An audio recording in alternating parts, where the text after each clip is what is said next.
हमारी भावनाएं अच्छी रहनी चाहिए, हमारे विचार सत्संग बुद्धि से लिए हुए निर्णय होने चाहिए। साथ ही इंसान को इंसान समझे, इंसान के साथ इंसान जैसा बर्ताव करे, अच्छा बर्ताव करे। यदि कोई बुरा बर्ताव करता है तो उसको पहले समझावे, फिर भी नहीं समझे तो उससे दूरी रखे, वगैरह बातें हमें इंसानियत तत्व और मूल्य, इसका अर्थ बतलाने वाले सच्चे संतों ने बतलाई है, दी है, समझाई है। कुछ इसी तरह हमारा संविधान भी बात करता है। संविधान बनाने वाले डॉक्टर बाबा साहेब अम्बेडकर के साथ उनके सभी संविधान बनाने वाले, साथ देने वाले सभी महान नेताओं को, पंडितों को प्रणाम करते हुए मैं ये कहता हूँ कि वो संत, फिर वो नामदेव हो, ज्ञानेश्वर हो, तुकाराम हो, कबीर हो, रविदास के जैसे बहुत सारे संत हैं जिन्होंने सही में हमें मानवता, इंसानियत और उनके तत्वों मूल्यों की समझ दी है। ऐसे अनेक संतों के सहारे हमारी ये दुनिया टिकी हुई है और संविधान ने भी इसे बहुत बड़ा आधार दिया है। ये बात अलग है कि उस संविधान के सहारे हमारे में के बहुत से समूह, बहुत से व्यक्ति चलना नहीं चाहते हैं, पर यदि चले तो इंसानियत को एक अलग ही, मैं बोलूँगा, ऊंचाई मिल जाएगी, एक अलग ही महत्व प्राप्त हो जाएगा। खैर, ये तो बातें हुई, साथ बहुत बड़ी बात है। इंसानियत में अच्छी भावनाओं की जब मैं बात करता हूँ तो अच्छी भावनाओं के साथ बढ़ो, अच्छी भावनाओं की कोशिश करोगे, अच्छी भावनाओं के अच्छे कर्म हुए अपने हाथ से, उसके पीछे की भावना अच्छी रहो। बाकी वो होए या नहीं होए ये तो वही जाने, उसके आगे हम कुछ भी नहीं। वो जब करना चाहे तभी होगा, पर मैंने किया यानी होना ही चाहिए ये तो अपने हाथ में है ही नहीं, क्योंकि हम कोई भी उससे ऊपर नहीं है, उससे बड़े नहीं है। उसकी जो इस दुनिया में की, हमारे आने की या जाने की या हमारे रहने की सब चीज़ें वो यदि देखता है तो वो कुछ बदल भी सकता है, आप में हमें बदलाव ला भी सकता है, पर हमने भी तो उसको साथ देना चाहिए ना।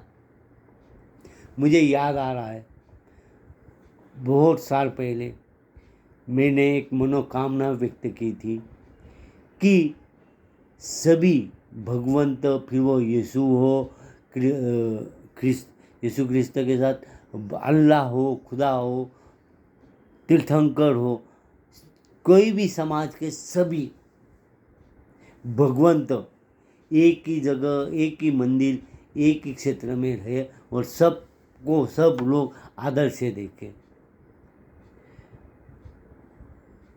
मैंने जब वो कामनाएं व्यक्त की थी तो मुझे ये नहीं मालूम था कि उस ऊपर वाले के मन में क्या है। वो ये कह रहा था मुझे कि तुम्हारे मन में ही ये सब मंदिर, सब बैठने वाले हैं, इसको अलग से कहीं मंदिर खड़े करने की ज़रूरत ही नहीं है। इतने सालों बाद में ये चीज़ें मेरे को समझ में आ रही है कि मैं अलग अलग मंदिर, चर्च, मस्जिद ये क्यों खड़े करूँ?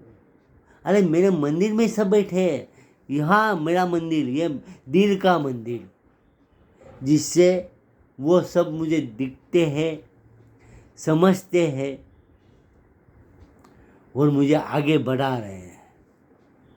मैं नहीं कह रहा कि वो सब कुछ मेरे मन के मुताबिक करते हैं, पर मैं ये जानता हूँ कि वो सभी मेरे दिल में जैसे है, मेरे इस मंदिर में जैसे है, वैसे ही मेरे को हर समय उचित साथ, उनको जो उचित साथ रखती है वो देते हैं, क्योंकि उनमें अभी कोई फर्क नहीं है, मुझे समझ में आ रहा है।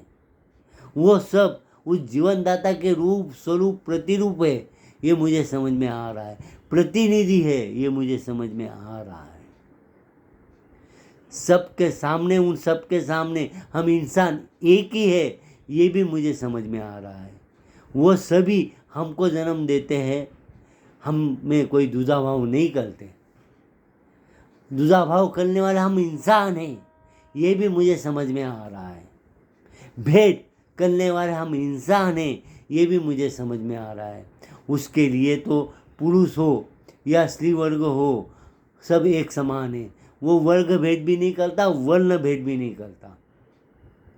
हाँ, वह आपकी भावनाओं का विचार करके, आपके कर्मों का विचार करके उचित निर्णय देते हैं, उचित आपसे कर्म भी करवा लेते कभी कभी, और आपको उचित न्याय भी देते थे, सजाएं भी देते हैं।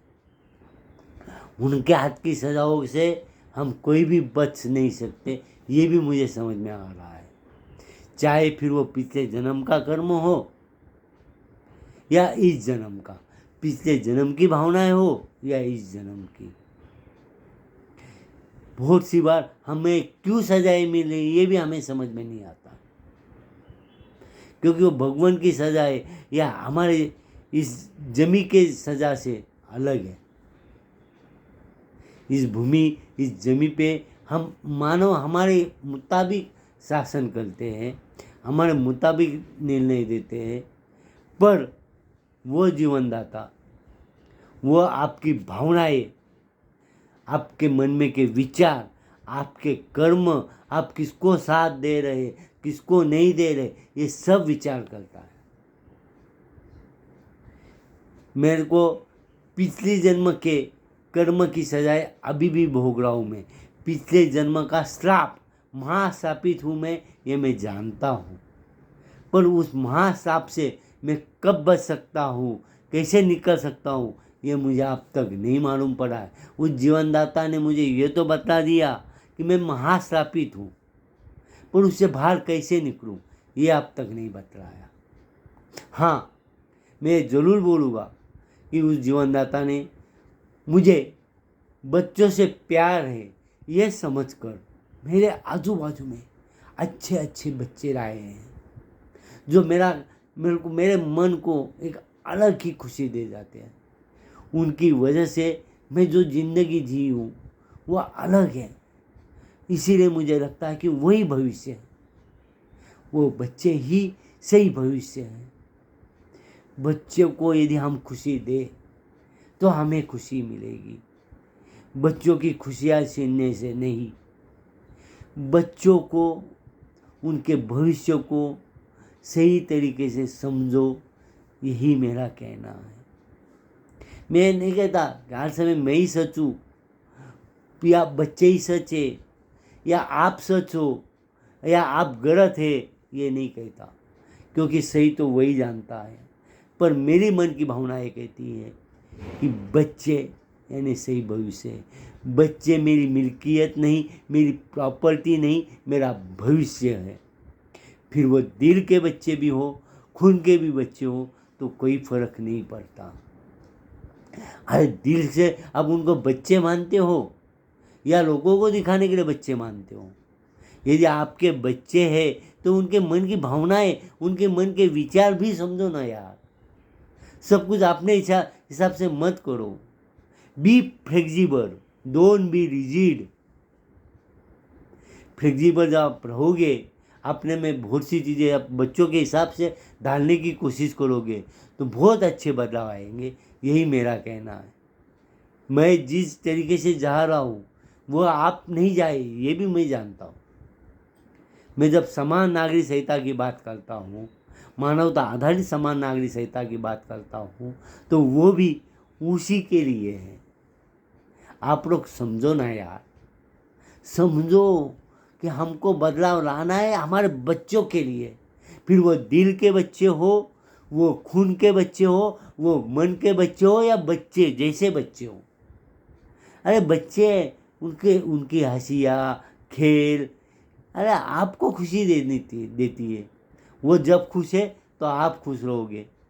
ये समझो ना यार, आप अपनी खुशियाँ उन पे ला दो मत, उनका अपने हिसाब से बनाओ मत, उनको उनके हिसाब से बनने दो। वो है ना ऊपर वाला, उनकी फिक्र करने वाला। आप काय को फिक्र करते हो यार उनकी।